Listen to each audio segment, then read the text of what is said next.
No, I was born in Silver Spring, Maryland. In Maryland, okay. That's where my family, that's where I was born, and then I grew up in Virginia Beach, Virginia. Mm. What was the music scene like in your hometown? You know, what's the music at home? Were you exposed to rock music, pop, rock, mainstream, whatever was it? To be honest, I think most of the music I was exposed to was through training. So I started studying music when I was 4, and it was violin. Mm. And it was with the Suzuki method. So, I mean, I feel like that's where most of my musical exposure came from. Then when I was 9, we found a teacher for me on the piano. And so I was taking piano and violin lessons.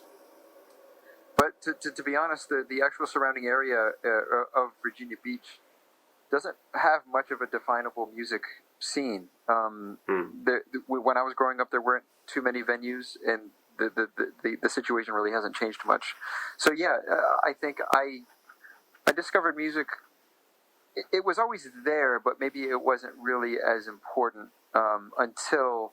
I mean, really, the turning point for me was when I lost my sight completely. I was always bound to lose my sight, but after a bunch of operations and things, I lost it completely at age 11. Mm-hmm. And that was quite the catalyst in terms of it got a lot of things kind of out of the way. I wasn't trying to see, so I could play video games or I could play basketball. It was gone. So I had all this extra time.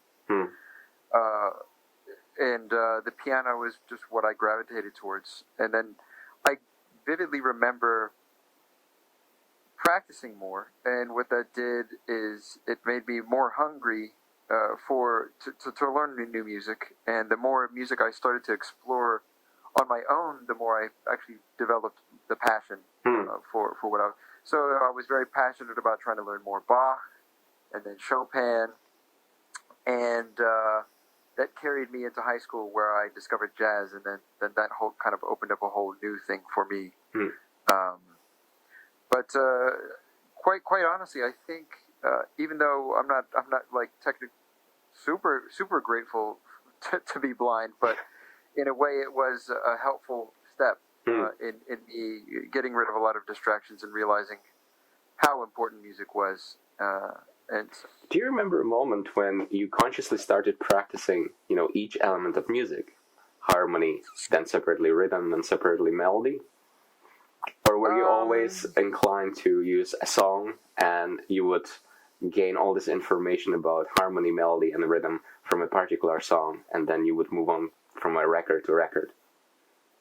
It was, well, with the violin, it was essentially, I think in the beginning it was more just getting the information from the teacher. So she was very patient, and she was very good at saying, up bow, down bow, slurred, what all the technical things that were supposed to be happening on the violin. Mm-hmm. And I already had a decent memory, and with that kind of training, I think that really honed my memory skills. And getting into the piano, everything kind of came pretty naturally. We would take the piece kind of a section at a time.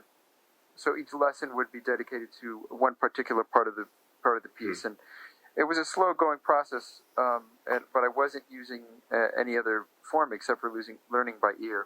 So at that point, you didn't have Braille music at all. No, I was still able to see in the beginning of taking piano lessons, so Braille wasn't really in the equation. Not until high school. Then high school came about, and I started using Braille a little bit more, and that expedited everything, because then I was able to sit down and learn things on my own time. And the key for me was to have the Braille music, and then to have maybe a couple different recordings to refer to in order to get the most accurate picture. Because even now, my Braille music reading is I think is elementary in terms of how accurate I can be. So having the reference, the actual song to reference really helps guide along. And then I thought, oh, that's what that symbol means, you know.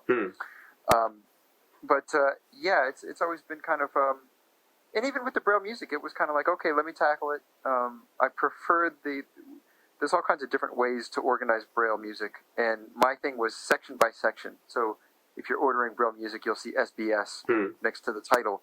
And that was my favorite way to do it because it was already kind of, each section was already kind of divided up. And it gave me, so I said, okay, today my goal is going to be to do sections 1 through 4, you know, and it really helped in actually setting goals and then being like, okay, so I'll finish memorizing and learning this piece by Friday, you know, that kind of thing. Absolutely.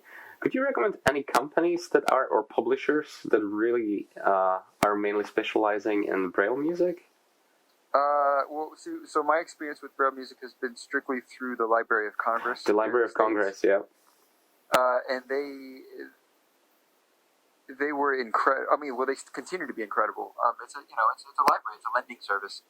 So I've never really dealt with anybody outside of that that realm. But I'm sure there's other organizations that do something quite similar. And things are better these days because they don't have to manually type the Braille scores out. They can use the Braille printers. So you can, it's really good for the libraries because then they have copies. All right. Well, Justin, do you remember the most important moment or person or an event in your education?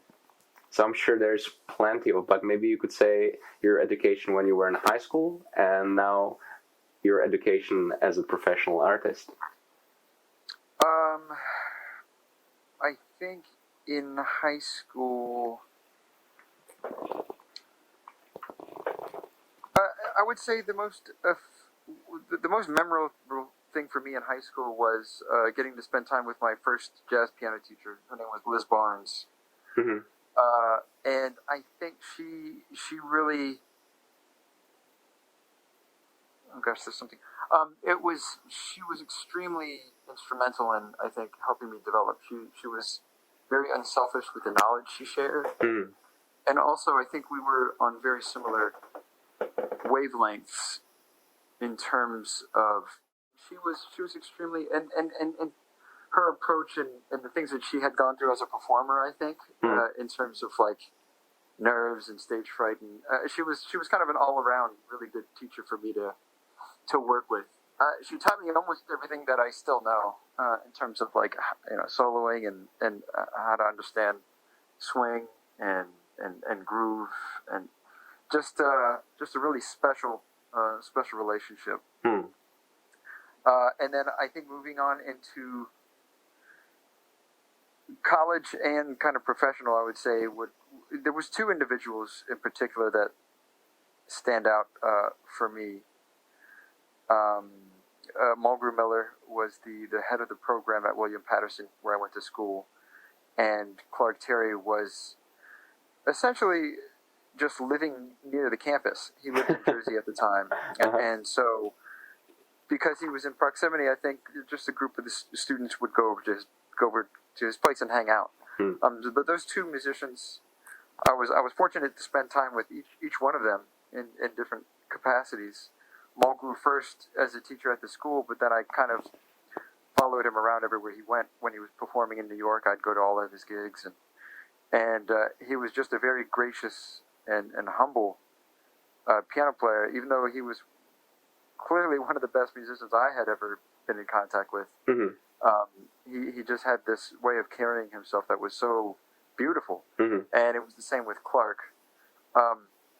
And with all the teachers that have made a difference, I think the thing that resonates with me the most has always been the human beings that they were. That seems to be something that resonates with me greatly. We strive to be musicians, and that's all well and good. And we study the technique, but I think they instilled in me a real respect for who you are as a person and how that is reflected in the music. Do you remember when you were, let's say, in classes with Mulgrew, or Lisa, would they use any, piano methods that are considered to be a standard instructional material in every college? No, I don't think so. I would say there were classes at William Paterson that kind of followed more of a curriculum. Mm-hmm. So, like introduction to improvisation and intermediate improvisation, where you kind of go through it. Really, the main focus of those classes would be sort of scale chord application, how or modes, studying the modes and learning, and then also maybe it delved a little bit more into just working with transcription. Also, having the students sit down and write their own solos. So that was kind of, I felt like more following a bit of a curriculum where we actually had a book to refer to for each. But Mulgrew was the I think the important element that should be at every school, which is somebody who doesn't necessarily come from that structured approach, but comes definitely from life experience and mastery, learning as an apprentice. Because I feel like sometimes that doesn't get communicated when you have a class that's really curriculum based. To get sort of more maybe real world application advice from somebody like that was really integral, I think, for me. Because then I left school with a better perspective on how things work. Do you remember your transcriptions when you were in school? Which ones did you choose and which one did you like?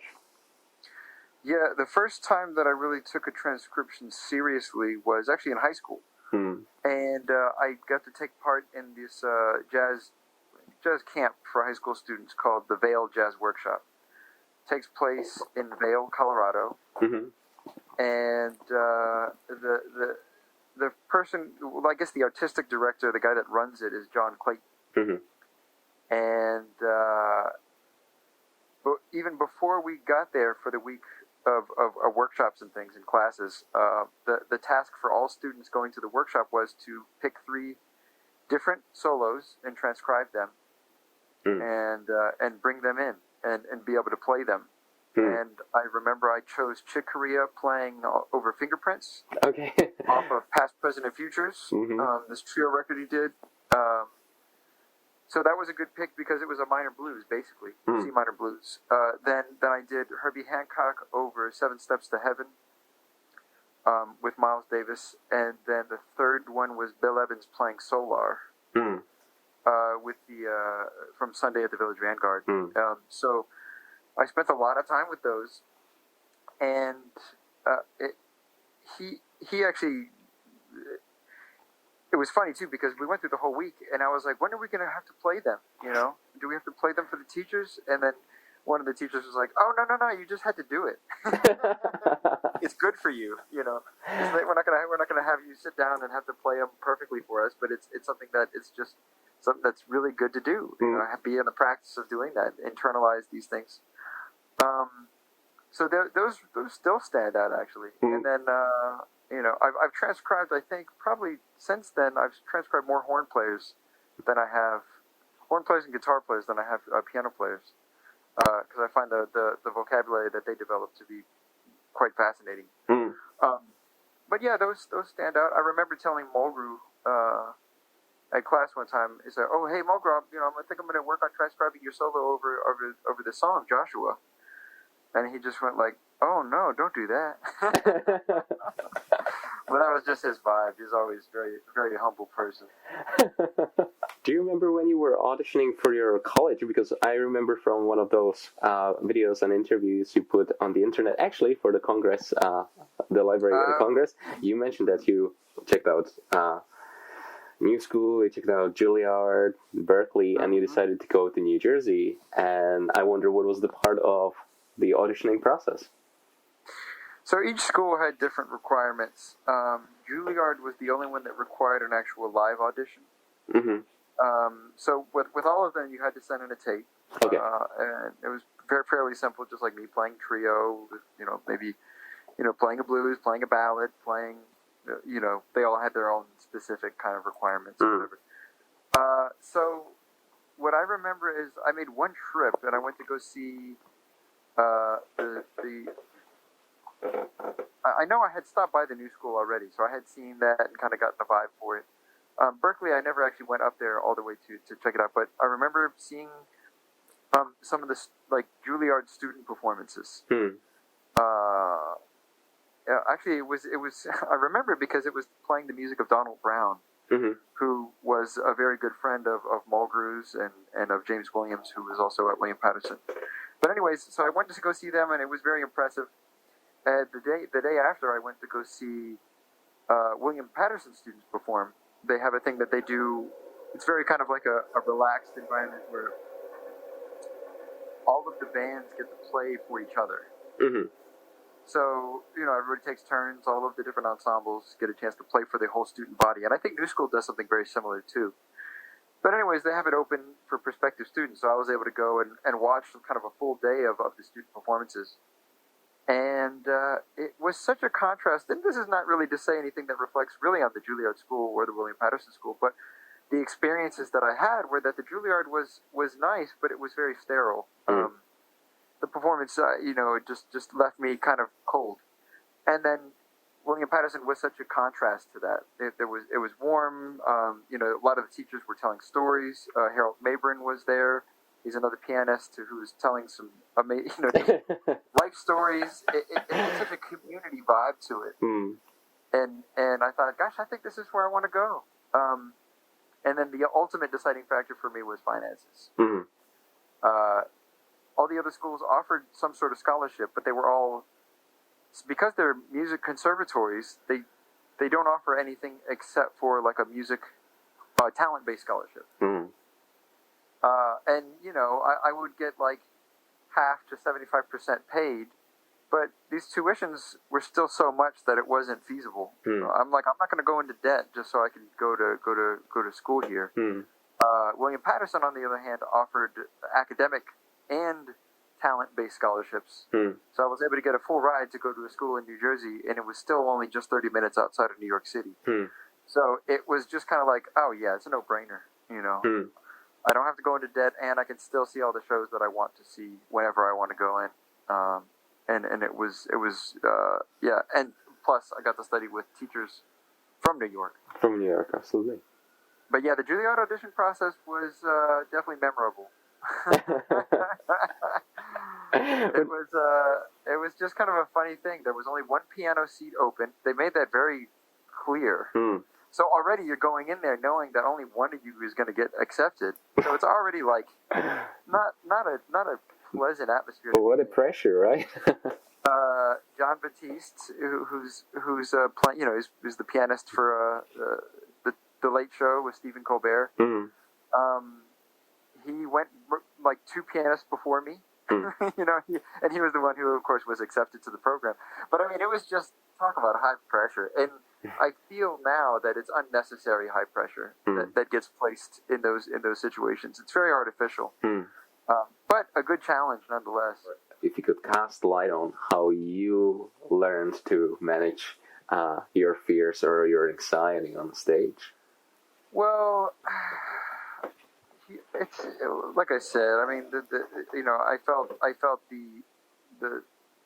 I hate to call it stage fright because I'm never actually scared to go on stage. It's I guess you'd call it performance anxiety or something like that. Or where just simply excitement, right? I call it excitement.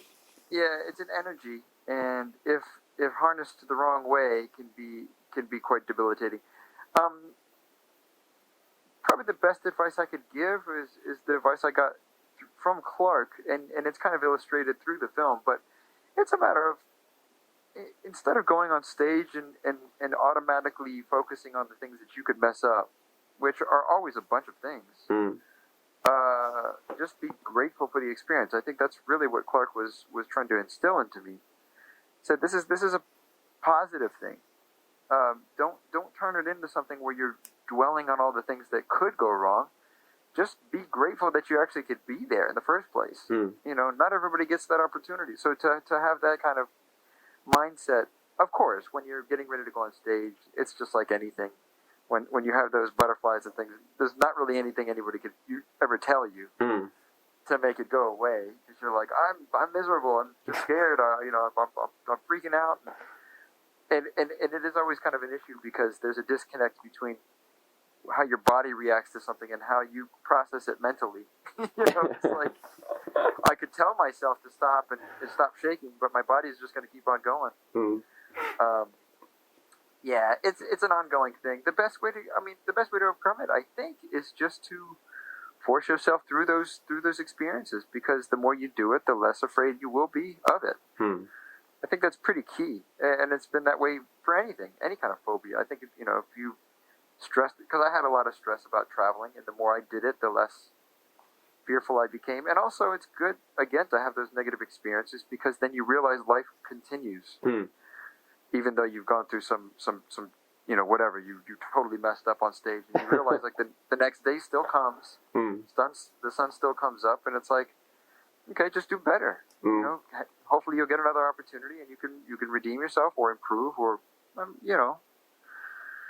it's, I guess it's all on how you frame it. But this was a great answer, Justin. This was a great answer. Cool. Fantastic. Cool. Have you had any injuries, piano related, in terms of muscles, tendonitis, carpal tunnel? I did in college, was when it was most severe. I've always had quite bad posture, and it was worse when I was in high school and college. I had the Bill Evans approach, where my neck was kind of at a 90-degree angle. Yeah. To the keys, and I was all about like, trying to get close to the piano and contorting and stuff, and that doesn't do any good. Definitely doesn't make your piano playing any better or worse. It just makes you look crazier. So I did have nerve problems. I remember getting really sharp pains in my left wrist, and for a while I was wearing a neck brace, not just to keep my neck and head immobilized. So when I did play, it forced my head to stay up, and it it was like maybe a semester or two of not really being able to play, and then things kind of corrected themselves after that. I've been really fortunate to kind of keep things. Tendonitis can poke through from time to time, but not anything severe. At least I've been lucky enough. And did you not be a huge problem? Did you seek any further help apart from having your neck installed for a while? Did you have like a physio? No, pretty much having so much. Having a proper posture just fixed a lot of things. That was the key. Yeah, that was the key for me, to be more aware of it. I think the thing that I really didn't practice all that much, but I do know that is helpful, and it was useful for me to think about, was the Alexander technique. Absolutely. In terms of posture, because and it was a really simple concept, but it's like, just picture, imagine your head as a balloon, that's floating, and instead of like propping it up, you kind of give you think about it as like, there's a string holding my head up, it's buoyant, and just keeps things cool. I love musicians that look completely relaxed. I think that's something to really cultivate. Like, be relaxed. Breathe. That'll fix a lot of your problems. And of course, everybody has their own specific types of problems that can develop. But I think that's like number one. It's like, are you breathing properly, and are you relaxed? Is your whole body relaxed? Because then you can actually play the instrument the way it's supposed to be played. What characteristics do define a good musician, in your opinion? Well, first of all, I would say the most gratifying thing to see would be curiosity and actual, like, genuine interest from a student. It's always wonderful to, of course, I'm still I would say I'm still quite a novice in terms of teaching. I've done in all the different capacities, in terms of private students and in workshop settings or in the classroom.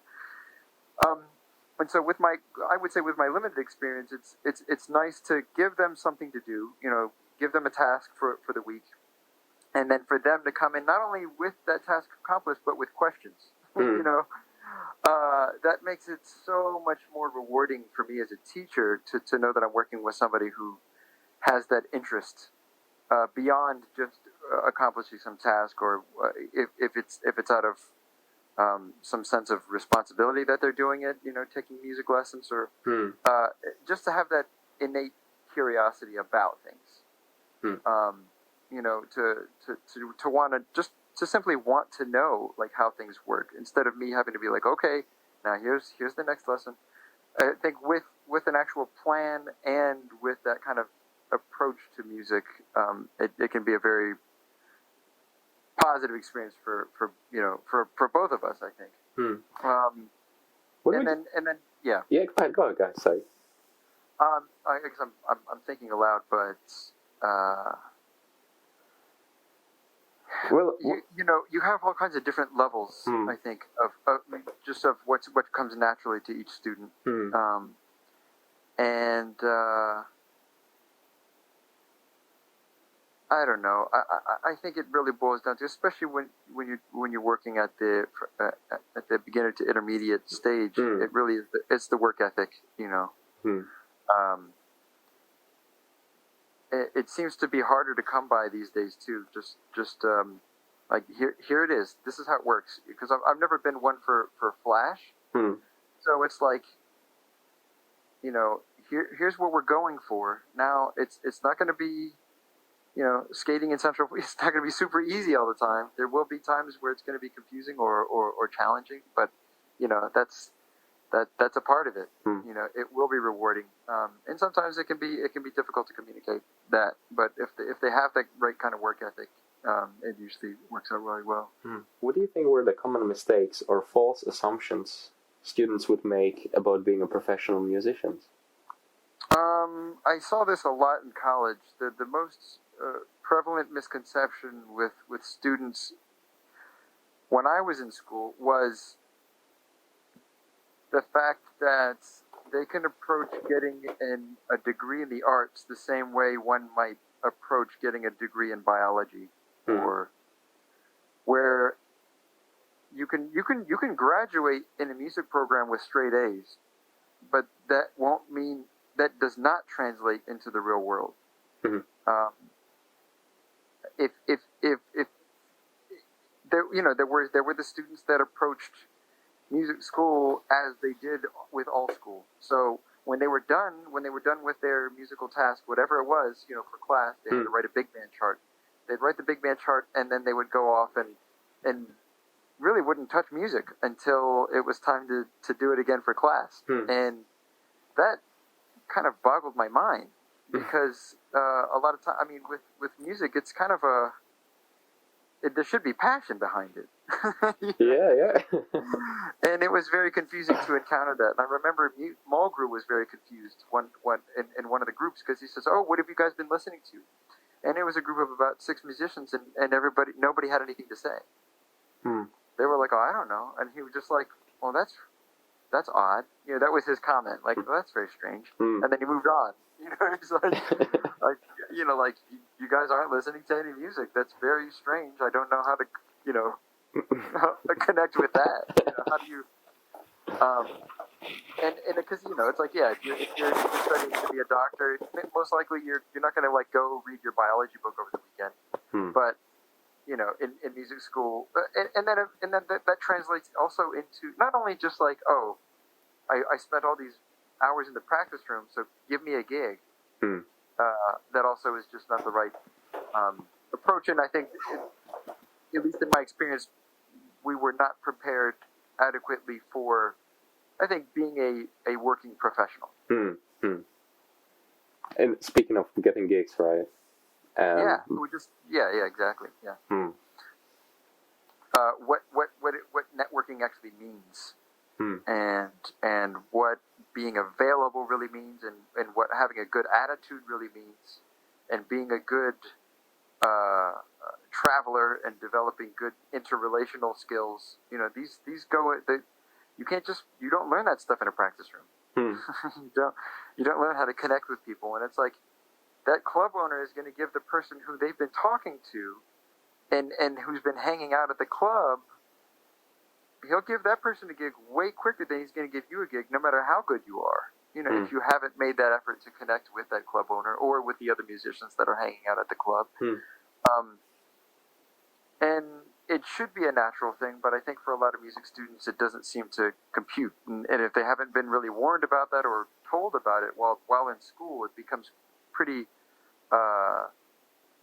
a rude awakening, I think. So what advice or tips do you have for instructors teaching, such as myself, for instance, teaching students with complete blindness?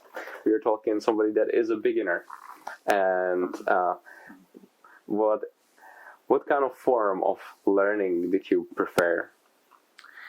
So I can only speak to my own experience, but what I appreciated the most was essentially the teacher approaching me as any other student, and the responsibility of letting the teacher know when I needed something was up to me. That was my preferred way of doing things, because I tended to need much less than what the teacher would think I needed in terms of materials or in terms of explanation. And it was just up to me. Like, if they were going to write something on the board, usually they would they'd say, "Oh, Justin, this is what I'm writing." And if not, then I would just say, "Excuse me, what's happening now?" So in a very practical sense, that's in the classroom, just me chiming in. But and of course, being a music program, it wasn't as dire, in terms of like the materials that I needed, and also just general flexibility and understanding go a long way. I remember, having an ear training teacher, and I think some of the assignments were very visually based, something that he wanted. And it was just like, okay, I met with him after class, and we just kind of worked on my own thing that still covered the same ground, but and it wasn't anything elaborate. It was just like, oh, instead of me going and I wish I could remember exactly what the situation was. But maybe they actually had a book that they had to work out of for ear training. And so instead of me doing that assignment, I was just like, well, how do you feel about me transcribing a couple solos and giving you the recording of me playing along with like the Charlie Parker solo or this solo, or, And that was cool for him.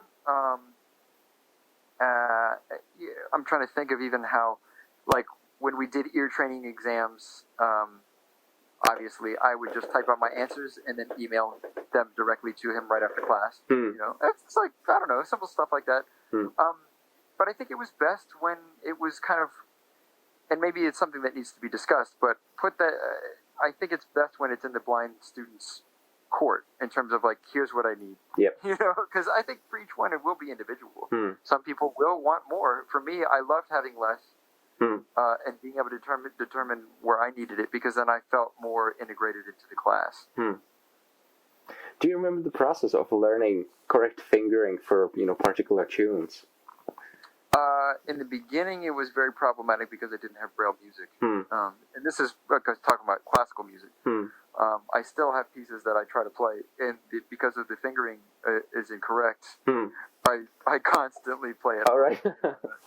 But for me, Braille music was the answer. It was absolutely the answer, because then I was able to at least get some reference. And then what I would do is I would bring that in, and then I had a wonderful piano teacher in college who would say, well, here's our options. That works, but try this one, see what feels best. But I would already be more than halfway there. Absolutely. Because of the Braille music. I think for teachers, the best thing you can present to students is options. Not everybody learns or figures things out the same way. And I think this is really a kind of a tragedy for the blind community as a whole. Everybody's so used to just using synthesized speech because our iPhones talk, the computer talks, everything talks, and we have it. All of my blind friends have it talking very fast. And they're able to read a lot. But I grew up when learning Braille was still an important part of being a blind person, and the Braille literacy has gone down so much because of synthesized speech, text-to-speech programs, and it's the same with music.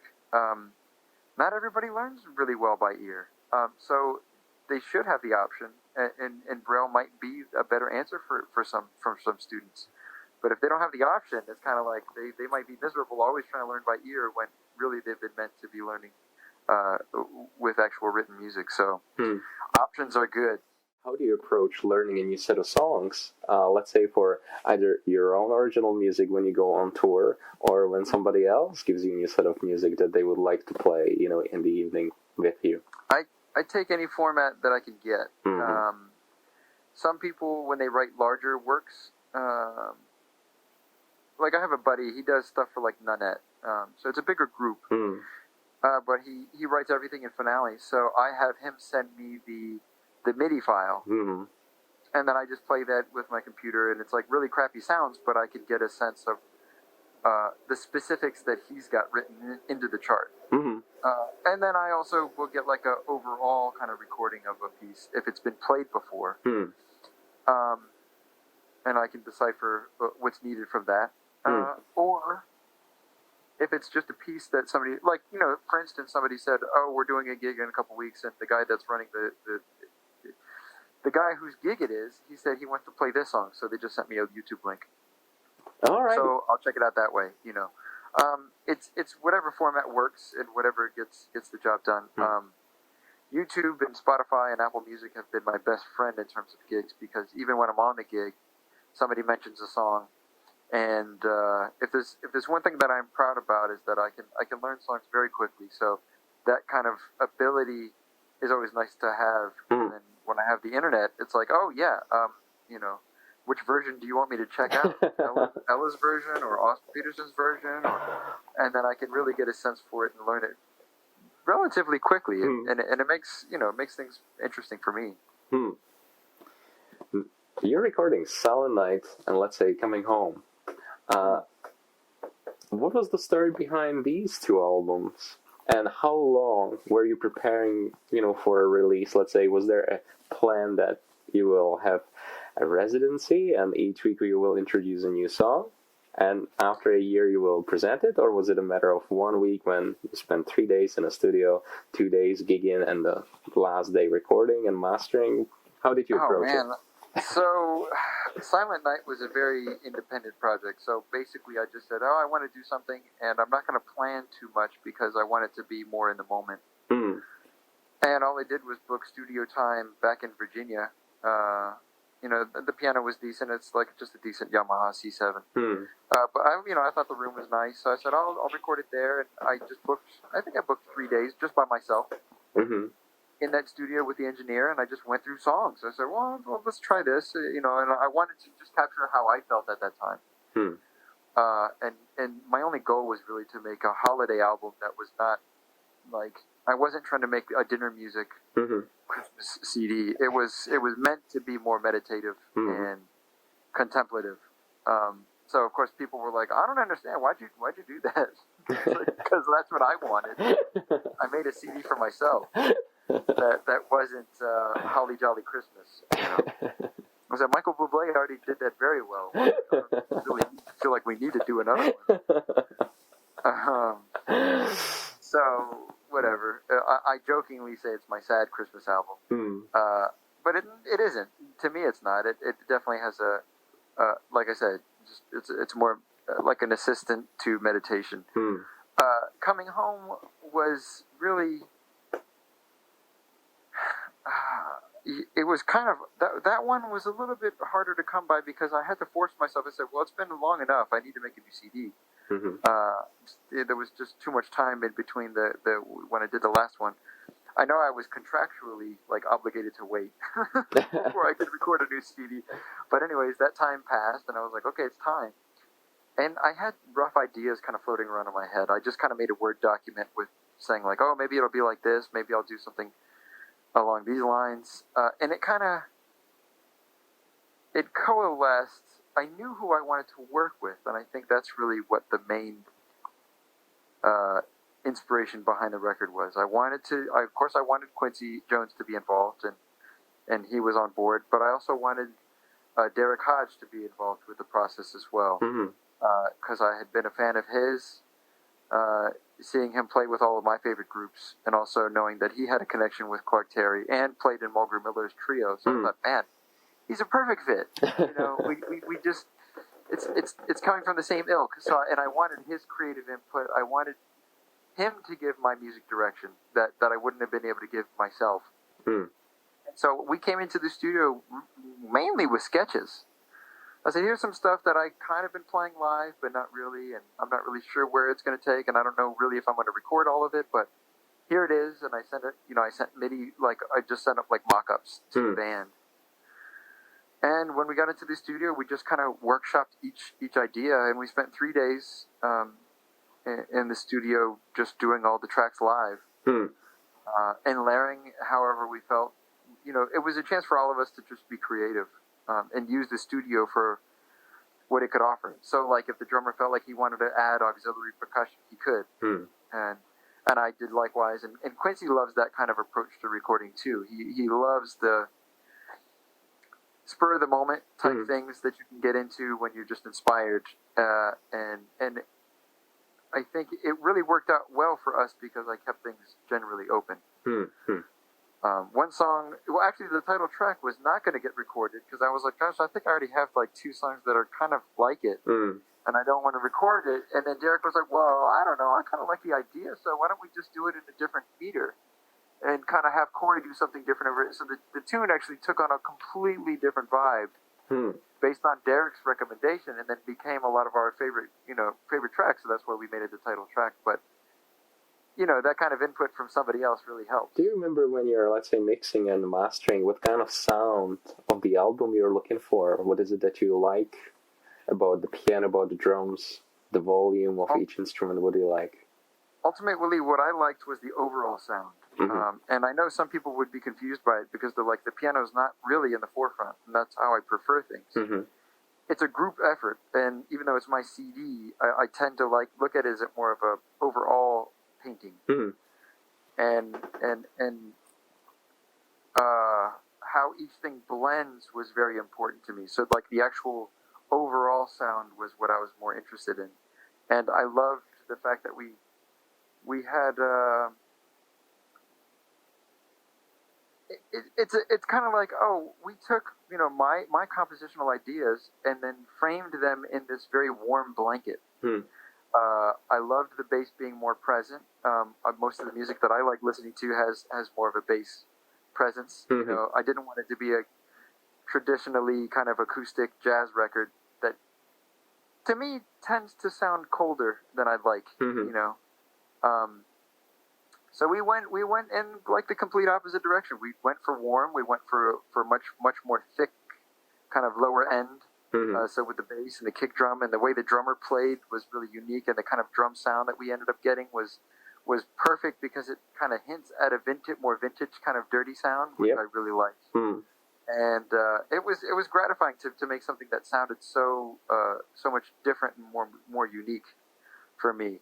And it's like, not everything was exactly perfect, but it definitely was in the direction that I'd like to continue to go in, and maybe I'll refine it more.